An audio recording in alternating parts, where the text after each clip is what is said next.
সম্মানিত উপস্থিতি, আজকে জুমার খুতবায় আমার সংক্ষিপ্ত আলোচনার বিষয় বদ নজর এবং তার চিকিৎসা।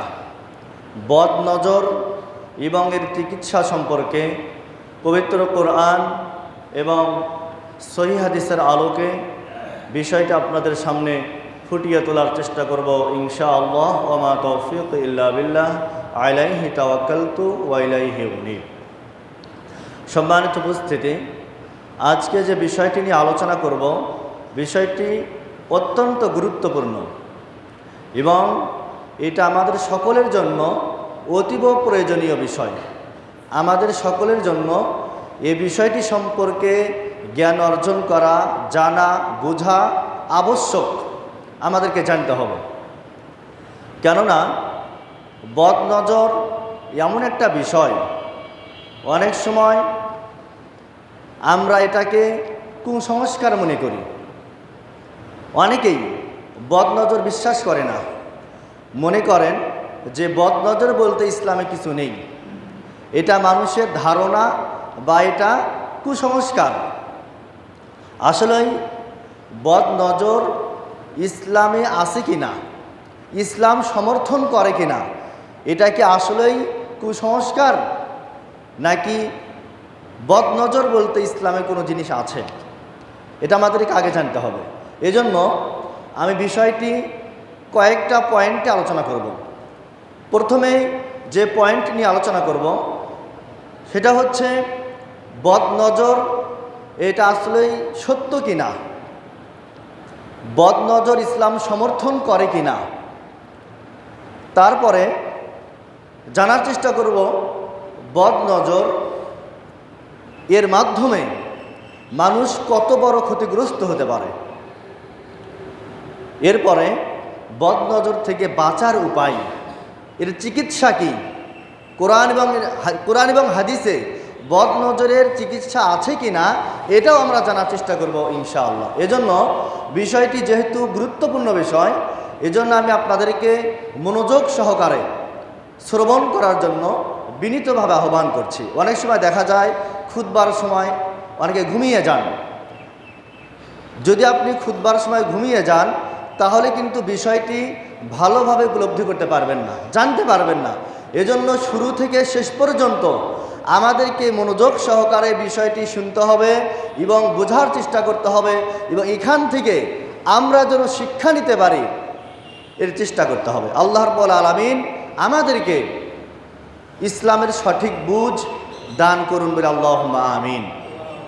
সম্মানিত উপস্থিতি, আসুন বদনজর বলতে ইসলামে কোনো জিনিস আছে কি না। আমরা অনেকেই বদনজর বিশ্বাস করি না, আমরা মনে করি বদনজর বলতে কিছু নেই, এটা কুসংস্কার, এটা মানুষের মিথ্যা ধারণা, ভ্রান্ত ধারণা। আমাদের সমাজে অসংখ্য কুসংস্কার রয়েছে, হাজারো কুসংস্কার রয়েছে, দৈনন্দিন আমরা কুসংস্কার করে থাকি। যদি আমরা এগুলো এক এক করে বলতে শুরু করি সারাদিন বললেও শেষ হবে না। এমন অসংখ্য কুসংস্কার আমরা বিশ্বাস করি, কিন্তু বদনজর এ ধরনের কিছু নয়, কুসংস্কার কিছু নয়, বরং বদনজর সত্য, এর প্রভাব সত্য।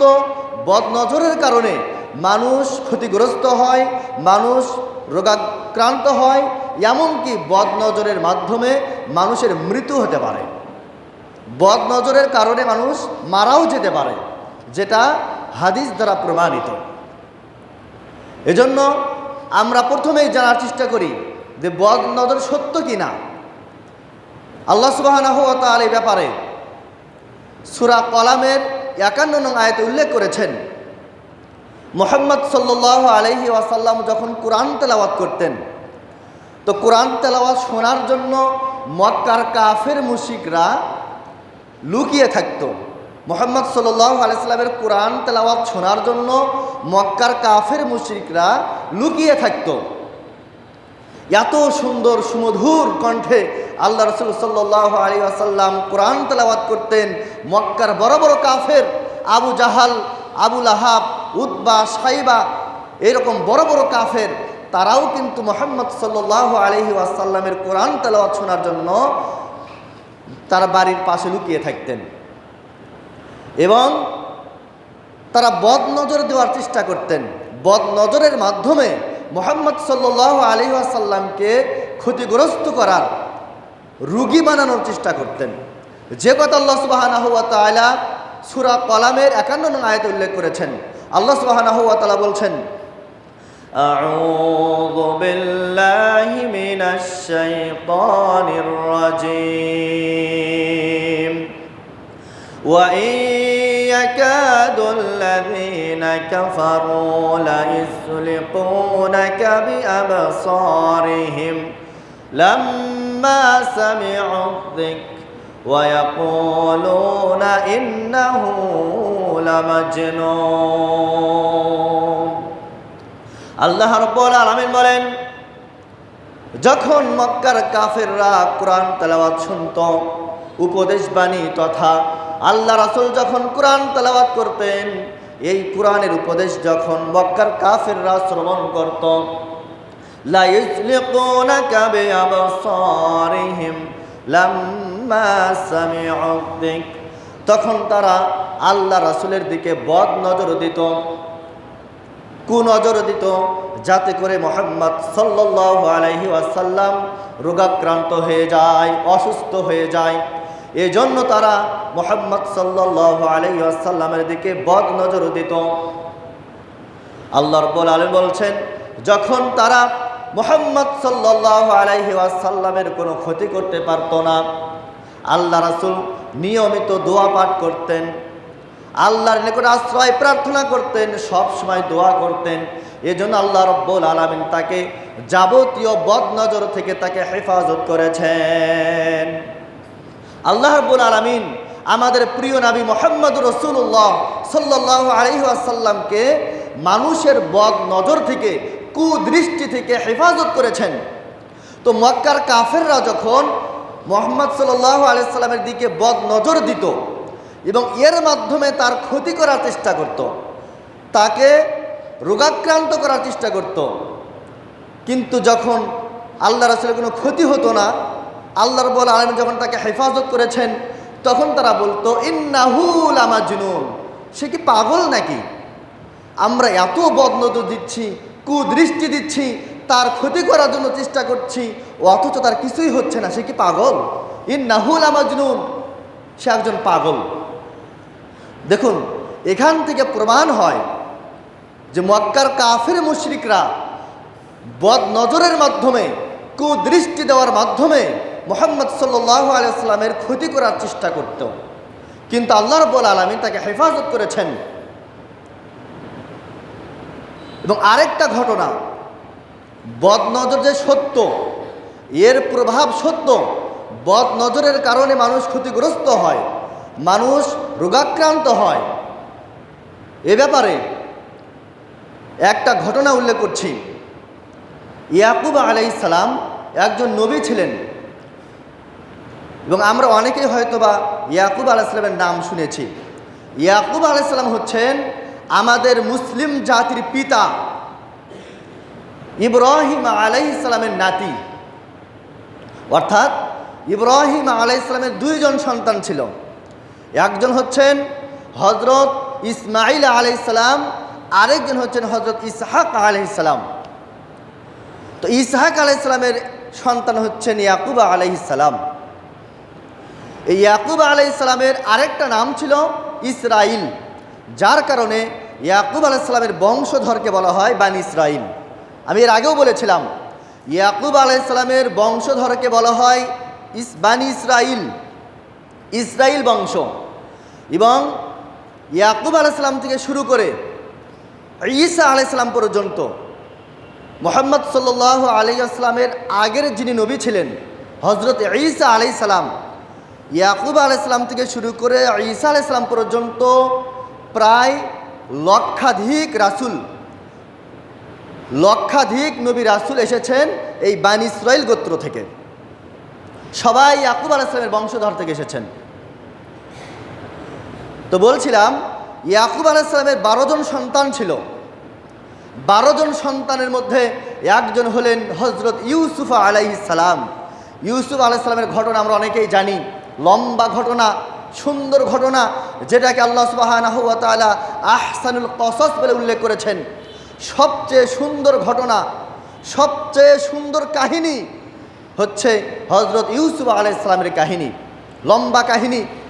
বলছিলাম ইউসুফ আলাইহিস সালামের 12 জন ভাই ছিল। ইউসুফ আলাইহিস সালাম তারা 12 জন ভাই ছিলেন। তারা সবাই ছিলেন অত্যন্ত সুদর্শন, সুঠাম দেহের অধিকারী, সুদর্শন ছিল সবাই। ইউসুফ আলাইহিস সালাম তারা 2 ভাই হচ্ছে সহোদর, আপন 2 ভাই, আর 10 ভাই হচ্ছে বৈমাত্রীয় ভাই, আমরা যাকে সৎ ভাই বলি। তো ইউসুফ আলাইহিস সালামের 10 জন ছিল সৎ ভাই। ইয়াকুব আলাইহিস সালাম তার সন্তান ইউসুফকে সবচেয়ে বেশি ভালোবাসতেন, অত্যন্ত ভালোবাসতেন ইউসুফ আলাইহিস সালামকে। কিন্তু তার ওই যে বাকি 10 ভাই, সৎ ভাই, তারা এটা সহ্য করতে পারেনি, যার কারণে তারা ছোটোবেলায় ইউসুফ আলাইহিস সালামকে বাড়ি থেকে খেলার কথা বলে বাহিরে গিয়ে মাঠের মধ্যে একটা অন্ধ কূপের মধ্যে নিক্ষেপ করেছিল। তারা 10 ভাই মিলে ষড়যন্ত্র করে ইউসুফ আলাইহিস সালামকে হত্যার উদ্দেশ্যে একটা কূপের মধ্যে, জঙ্গলের মধ্যে, কূপের মধ্যে ফেলে দিয়েছিল। এবং এটা প্রমাণ হিসেবে ইউসুফ আলাইহিস সালামের পরনে যে জামা ছিল, জামা কাপড়গুলো একটা বকরি জবাই করে সেই বকরির রক্ত মেখে তার জামায় লাগিয়ে দিয়ে তার পিতাকে বলছে, হে আমার পিতা, ইউসুফকে তো বাঘে খেয়ে ফেলেছে।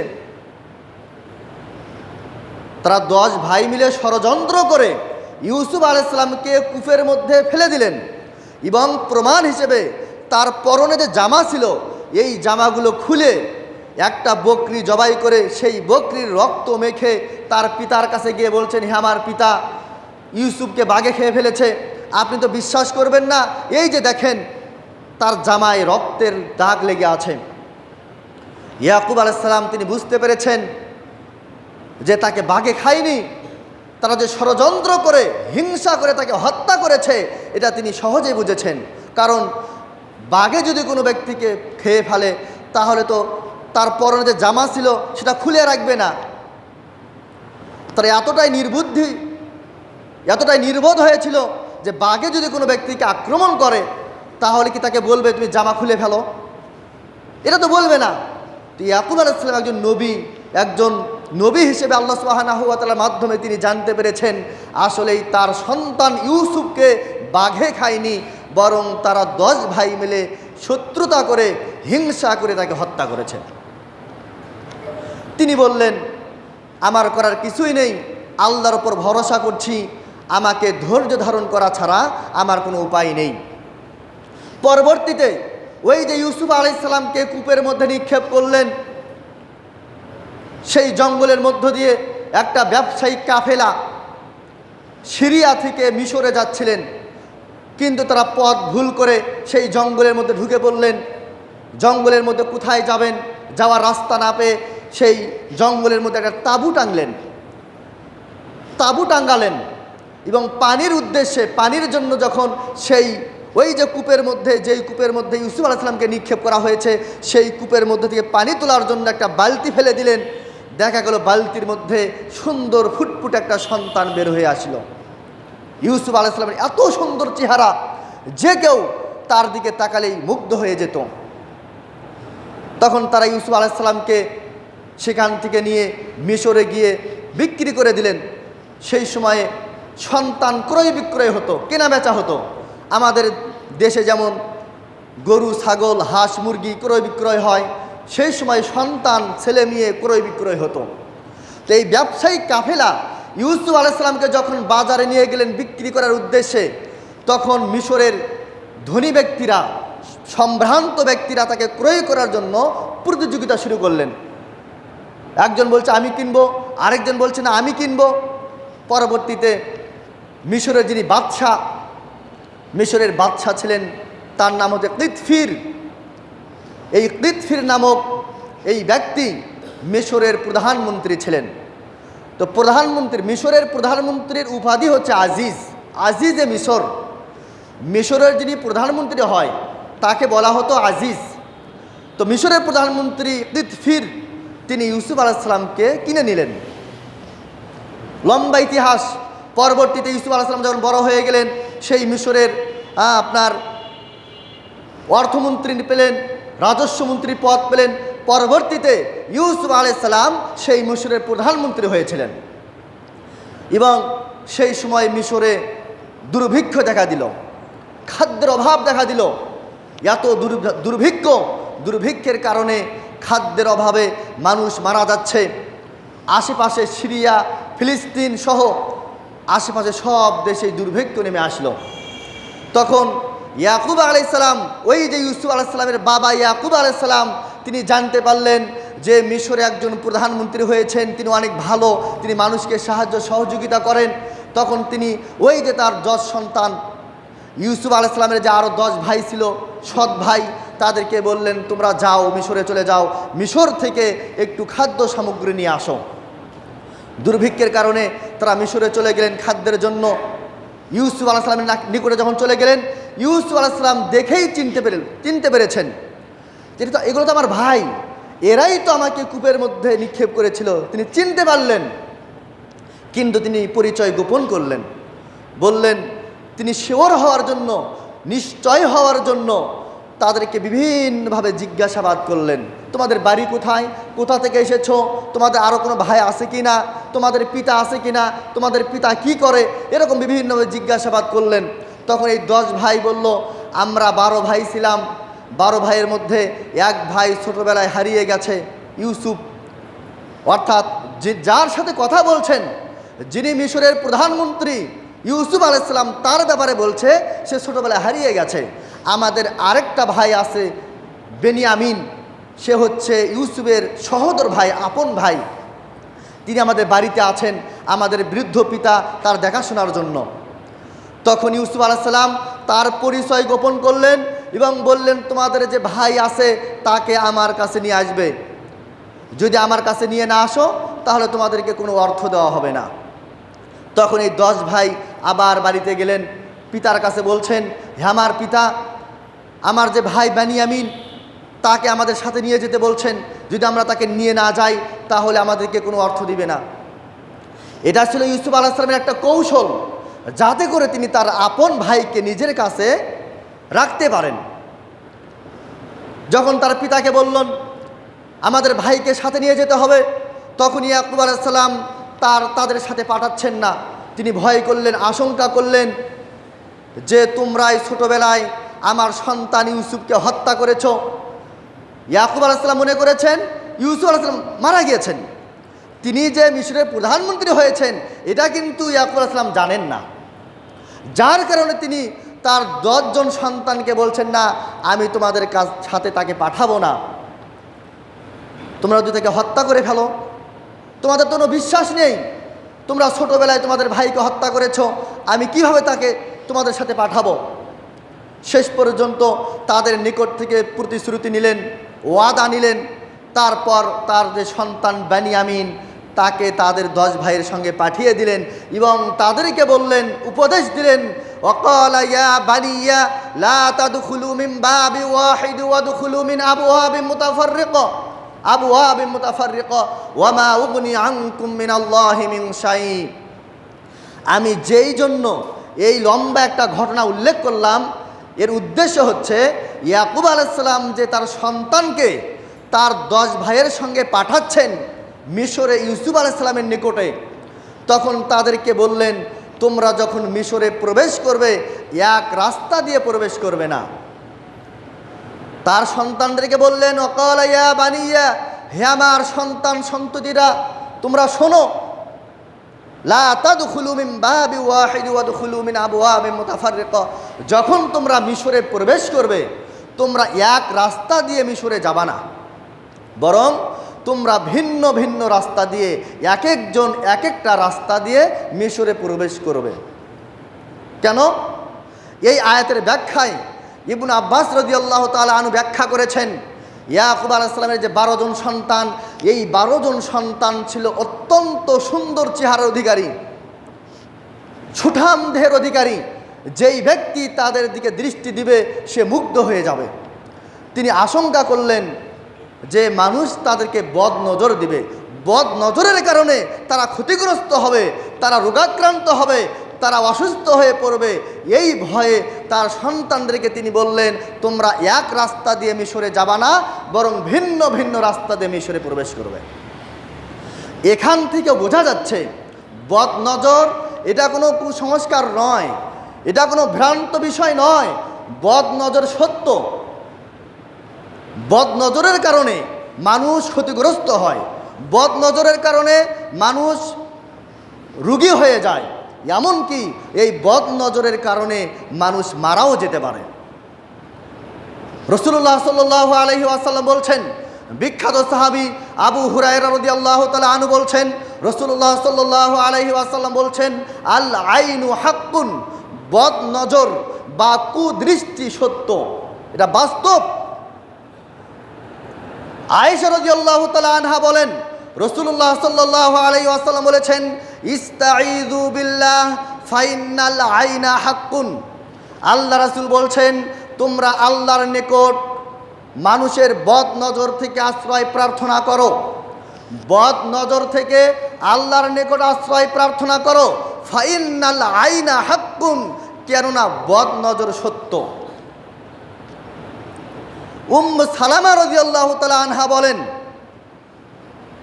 কানা রাসূলুল্লাহ আন্না নবী সাল্লাল্লাহু আলাইহি ওয়াসাল্লাম রাআ ফি বাইতিহা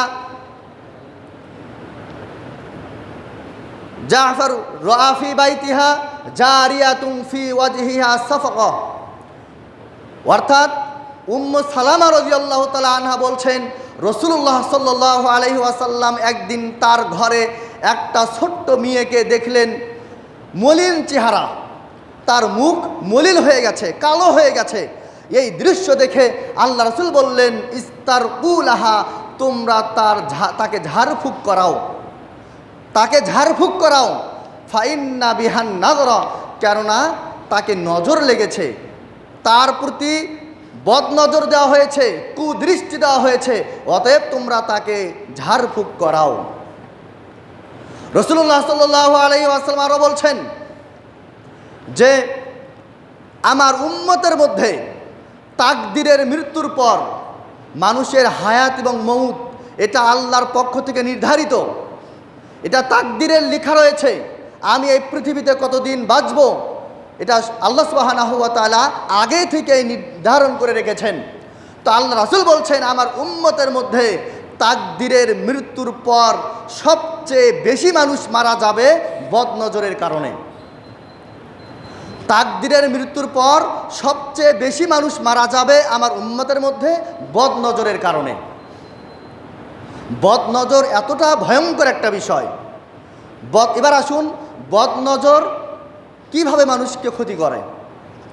বদ নজর যে সত্য, বদ নজরের প্রভাব যে মানুষের ওপর পড়ে, বদ নজরের কারণে মানুষ ক্ষতিগ্রস্ত হয়, বদ নজরের কারণে পশু প্রাণী ক্ষতিগ্রস্ত হয়, বদ নজরের কারণে জড়বস্তু, ঘর বাড়ি গাড়ি এগুলো ক্ষতিগ্রস্ত হয়, ব্যবসা বাণিজ্য চাকরি এগুলো ক্ষতিগ্রস্ত হয় যদি বদ নজর লেগে যায়। বদ নজর এতটা ভয়ঙ্কর একটা বিষয়। এবার আসুন, বদ নজর কীভাবে লাগে। বদ নজর যেটাকে আমাদের সমাজে অনেকে বাতাস লাগা মনে করি। অনেকে আছেন, হুজুর আমার সন্তানকে একটু ঝেড়ে দেন তো, বাতাস লেগেছে, পুকার বাতাস লেগেছে, এভাবে ঝাড়া। বাতাস লাগা বলতে কিছু নয়, বরং বদ নজর লেগেছে। বদ নজর সত্য, বদ নজরের কারণে মানুষ ক্ষতিগ্রস্ত হবে, এমনকি বদ নজরের কারণে মানুষ মারাও যেতে পারে যদি সঠিক সময় তার চিকিৎসা করা না হয়। অনেক সময় দেখা যায় আমাদের সমাজে এমনও রুগী থাকে, এমনও ব্যাধি আছে, অসুস্থ, দীর্ঘদিন যাবৎ চিকিৎসা করা হচ্ছে, এমন কোনো ডাক্তার নেই যেই ডাক্তারের চিকিৎসা নেওয়া হয়নি, ডাক্তার তার চিকিৎসাই ধরতে পারে না। এত টেস্ট করা হচ্ছে, এত পরীক্ষা করা হচ্ছে, কোনো রোগ ধরা পড়ে না। তার মানে তার উপর নজর লেগেছে, বদ নজর লেগেছে। চিকিৎসা করলে সে সুস্থ হবে না, কোরআন হাদিস থেকে তাকে চিকিৎসা করতে হবে।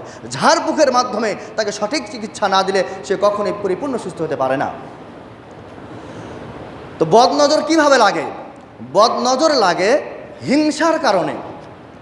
অনেক সময় আপনি মানুষের নিকটে অনেক কিছু বলছেন যে আমার এত সম্পদ আছে, আমার গাড়ি বাড়ি আছে, আমার সন্তান সন্ততি আছে, অনেক কিছু আপনি বর্ণনা করছেন, নিয়ামতের কথা বলছেন। ওই ব্যক্তি যার নিকটে আপনি বর্ণনা করছেন আমার সন্তান অনেক মেধাবী, সে অনেক সুন্দর, এই যে ভালো কথা তার নিকট বর্ণনা করলেন, ওই ব্যক্তি অন্তর থেকে একটা হিংসার কারণে একটা দৃষ্টি দিবে, হিংসার দৃষ্টি। এই যে হিংসার একটা অন্তর থেকে যে একটা তীর নিক্ষেপ করলো, এই তীরে গিয়ে তার উপর আসর করবে, এর কারণে সে ক্ষতিগ্রস্ত হয়। তাহলে বদনজর হিংসার কারণে হতে পারে, অথবা অতিমাত্রায় প্রশংসা করার কারণে বদনজর লাগে। যদি আমরা কি করি, কোনো একটা সুন্দর জিনিস দেখে মুগ্ধ হয়ে যাই, অতিমাত্রায় প্রশংসা করি, অনেক সময় কী করি, ছোট ছোট বাচ্চা, ছোট সন্তান, ছেলে মেয়ে যখন আমরা দেখি, আমরা কি বলি, ছেলেটা অনেক সুন্দর, মা আমরা কি বলি, সুইট, ওয়াও, বিউটিফুল, অনেক সুন্দর, এভাবে আমরা কি করি, ছোট ছোট বাচ্চাদেরকে বলি। যদি আমরা এরকম করে বলি তাহলে ওই সন্তানের উপর বদনজর লাগতে পারে, তার বদনজর লাগবে। আমরা এজন্য ছোট ছোট বাচ্চাদেরকে দেখে সুন্দর, বিউটিফুল, ওয়াও, সুইট এই জাতীয় শব্দ বলবো, সাথে সাথে তার জন্য দোয়া করব। যদি তার জন্য দোয়া না করি তাহলে তাকে বদনজর লাগবে। এজন্য রাসূলুল্লাহ সাল্লাল্লাহু আলাইহি সাল্লাম বলছেন, তোমরা যখন অতি মুগ্ধ হও কোনো জিনিসের প্রতি তখন তোমরা দোয়া করবে। আপনি একজন সন্তানকে দেখছেন, একটা সন্তান অনেক সুন্দর চেহারা, ছোট বাচ্চা, তখন আপনাকে দেখে বলতে হবে মাশাআল্লাহ। এই যে মাশাআল্লাহ বললেন, তার জন্য দোয়া করলেন, এই দোয়া করার কারণে তার উপর বদনজর লাগবে না। অত বারাকাল্লাহ, লা হাওলা ওয়ালা কুওয়াতা ইল্লা বিল্লাহ, এই ধরনের দোয়া করতে হবে। যদি আপনি তার জন্য দোয়া করেন তাহলে সে বদনজর থেকে নিরাপদ থাকবে। আর যদি তার জন্য শুধু প্রশংসা করেন, সুন্দর, ভালো, বিউটিফুল এই ধরনের শব্দ বলেন, তার জন্য যদি দোয়া না করেন তাহলে ওই সন্তান বদনজর লেগে ক্ষতিগ্রস্ত হবে। এজন্য আমরা যখন সুন্দর কোনো জিনিস দেখব তার জন্য দোয়া করতে হবে, বরকতের দোয়া করতে হবে। আপনার সন্তান অনেক মেধাবী, আপনি মানুষকে বলছেন আমার সন্তান পরীক্ষায় গোল্ডেন পেয়েছে, জিপিএ 5 পেয়েছে, এই যেরকম করে বলছেন, আপনার কথা যে ব্যক্তি শুনল তার অন্তর থেকে সে যে একটা অনুভব করলো, অন্তর থেকে একটা দৃষ্টি দিল, এই দৃষ্টি আপনার সন্তানের উপর আসর করবে। হতে পারে এই আসর লাগার কারণে আপনার সন্তান লেখাপড়া শেষ হয়ে যাবে, সে আর লেখাপড়া করতে পারবে না, তার মেধা দুর্বল হয়ে যাবে, সে অসুস্থ হয়ে যাবে, এক পর্যায়ে দেখা যাবে সে লেখাপড়া বাদ দিবে।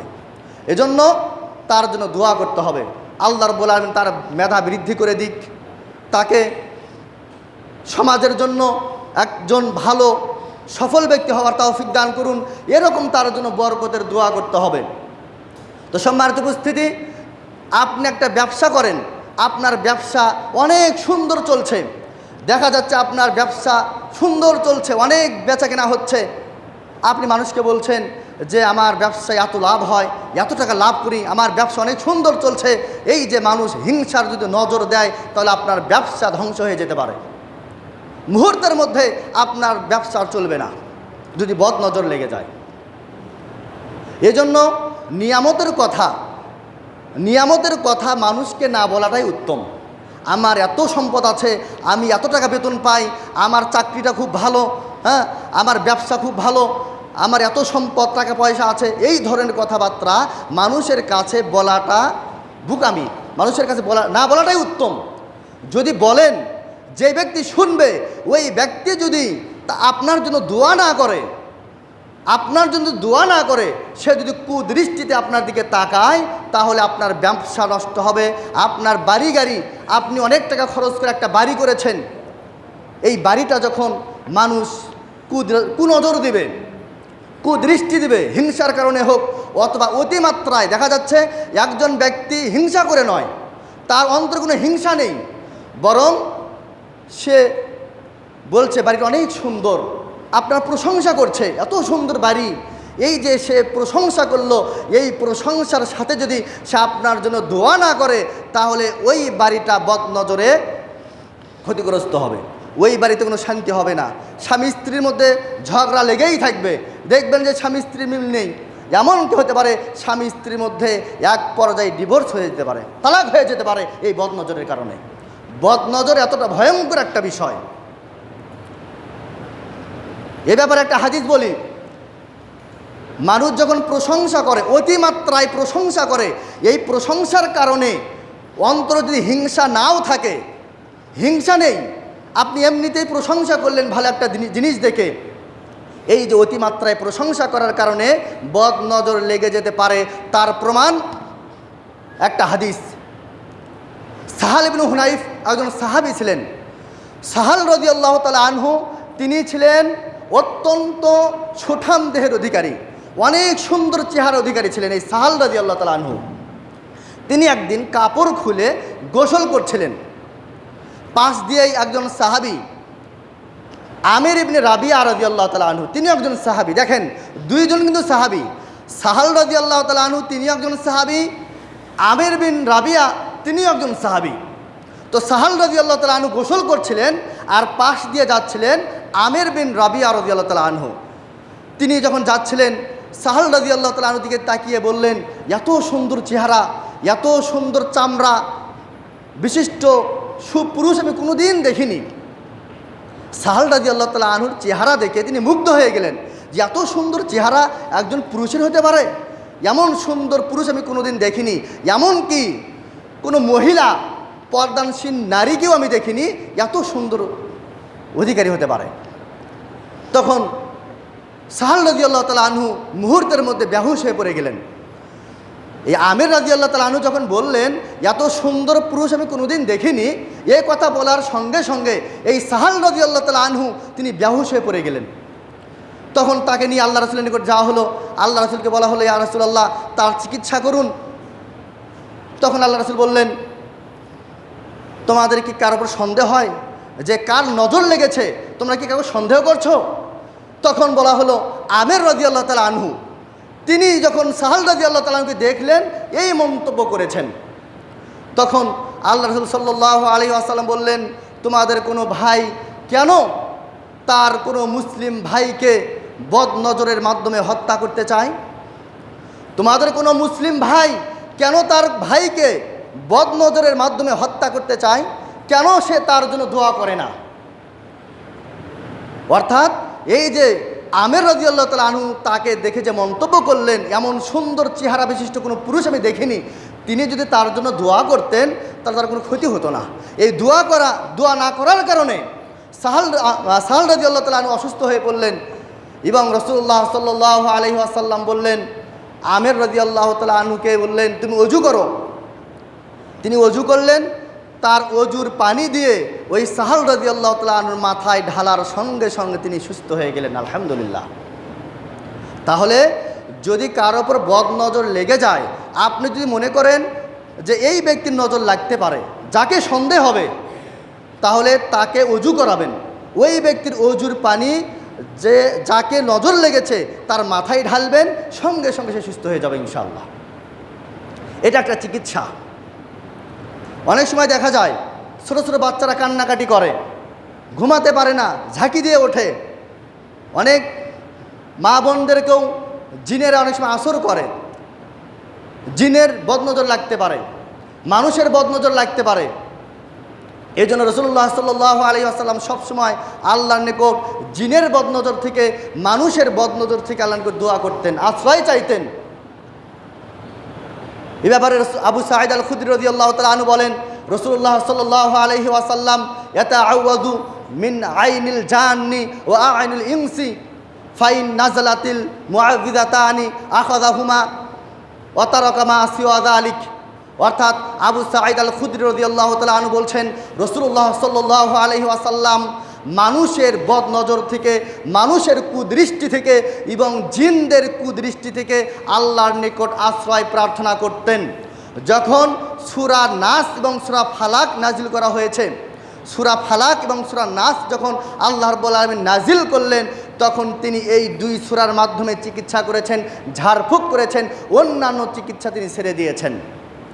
তাহলে এই হাদিস প্রমাণ করছে বদ নজরের চিকিৎসা হচ্ছে সূরা ফালাক এবং সূরা নাস পড়ে তার চিকিৎসা করতে হবে, তাকে ঝাড়ফুঁক করতে হবে। একজন বাচ্চা, ছোট বাচ্চা কান্নারি করে, ঘুমাতে পারে না, খেতে পারে না, অসুস্থ হয়ে পড়ছে, অসুখ লেগেই থাকে, সে সুস্থ হচ্ছে না, এই বাচ্চাকে আপনি সূরা ফালাক, সূরা নাস, সূরা ইখলাস এই 3টা সূরা পড়ে ফুঁক দিবেন, সে ইনশাআল্লাহ সুস্থ হয়ে যাবে। রাসূলুল্লাহ সাল্লাল্লাহু আলাইহি ওয়াসাল্লাম হাসান এবং হুসাইন রাদিয়াল্লাহু তাআলা আনহুকে, হাসান রাদিয়াল্লাহু তাআলা আনহু এবং হুসাইন রাদিয়াল্লাহু তাআলা আনহু আল্লাহ রাসূলের নাতি, তাদেরকে অনেক ভালোবাসতেন, প্রিয় নাতি ছিল এই দুইজন। যখনই হাসান এবং হুসাইন রাদিয়াল্লাহু তাআলা আনহুকে আল্লাহ রাসূল কোলে নিতেন, আমরা কি করি, ছোট বাচ্চাদেরকে যখন কোলে নেই আমরা অনেক প্রশংসা করি, বাচ্চাটা অনেক সুন্দর, অনেক ভালো, অনেক মেধাবী, এই জাতীয় কথা বলি, কিন্তু তাদের জন্য বরকতের দোয়া করি না। যদি বরকতের দোয়া না করা হয় ওই সন্তান অসুস্থ হয়ে পড়বে, তার উপর বদনজর লাগবে।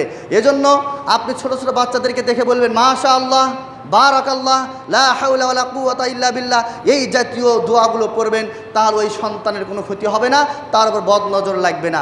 যদি শুধু প্রশংসা করেন আর দোয়া না পড়েন, তাহলে কিন্তু সন্তান অবশ্যই ক্ষতিগ্রস্ত হবে।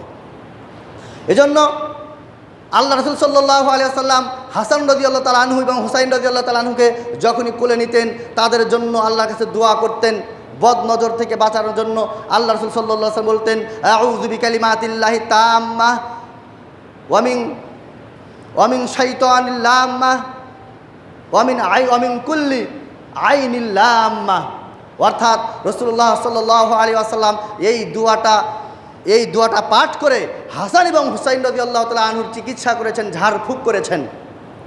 এই দোয়াটার অর্থ হচ্ছে, হে আল্লাহ, আমি শয়তান জিনের অনিষ্ট থেকে, জিনদের মধ্যে অনেক শয়তান জিন থাকে যারা মানুষের ক্ষতি করার চেষ্টা করে, ছোট ছোট বাচ্চাদেরকে উপর আসর করে, এমনকি বড় মানুষদেরকেও আসর করে থাকে।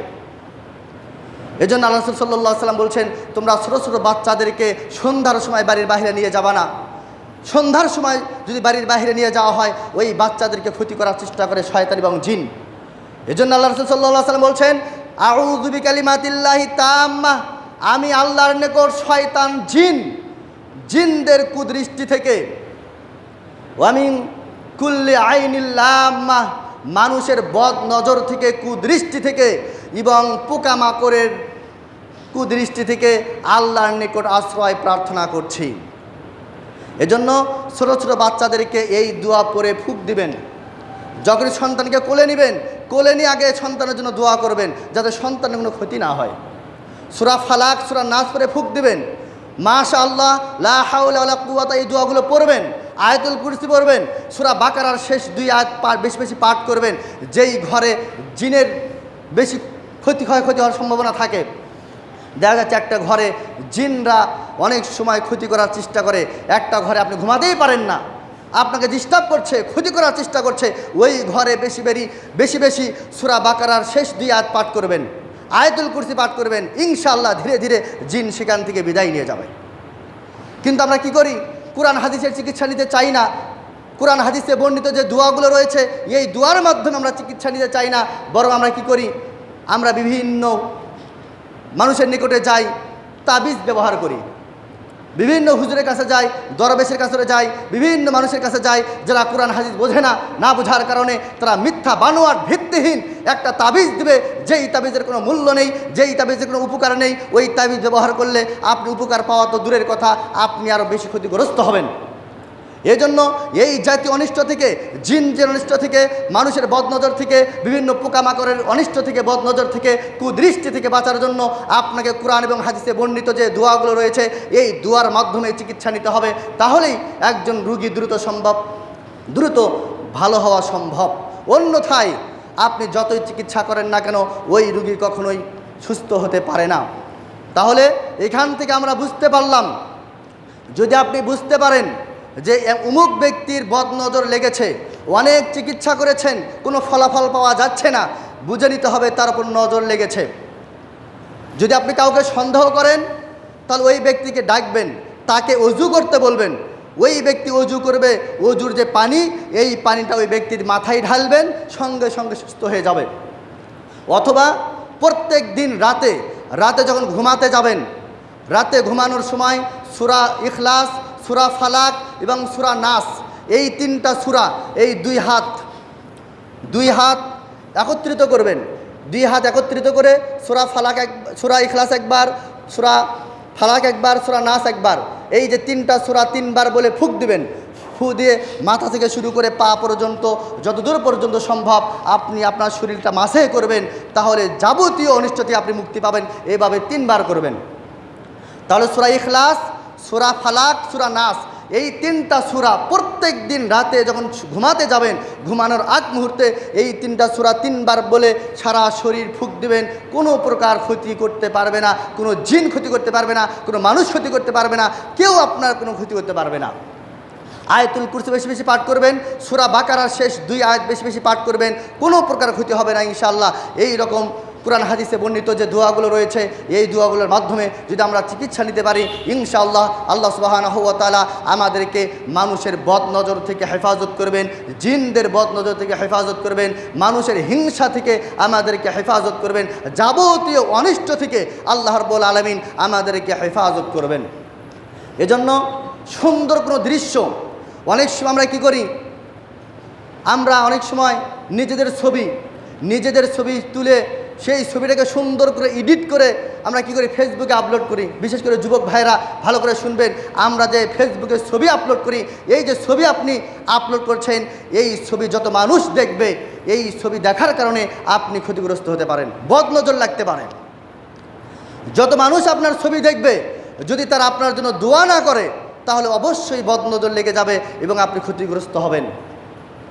এজন্য এই জাতীয় ছবি আমরা অনেক সময় নিজেদের বাচ্চার ছবি, স্ত্রীর ছবি, ভাই বোনদের ছবি অযথা কোনো প্রয়োজন নেই আমরা এমনিতেই ফেসবুকে আপলোড করি। লাভ কি? কোনো লাভ নেই। বরং এই যে আপনি ছবি আপলোড করলেন, এই ছবি যত মানুষ দেখবে তাদের অন্তরে একটা হিংসা হতে পারে, অথবা অতিমাত্রায় প্রশংসা করতে পারে। এই প্রশংসা করার কারণেও আপনার সন্তানের ক্ষতি হতে পারে। এজন্য আপনার নিজেদের ছবি ফেসবুকে বা প্রদর্শন করা থেকে বিরত থাকবেন। অথবা অনেক সময় নিজের নজর নিজেকেও লাগতে পারে, নিজেকেও লাগতে পারে। সেটা কিভাবে?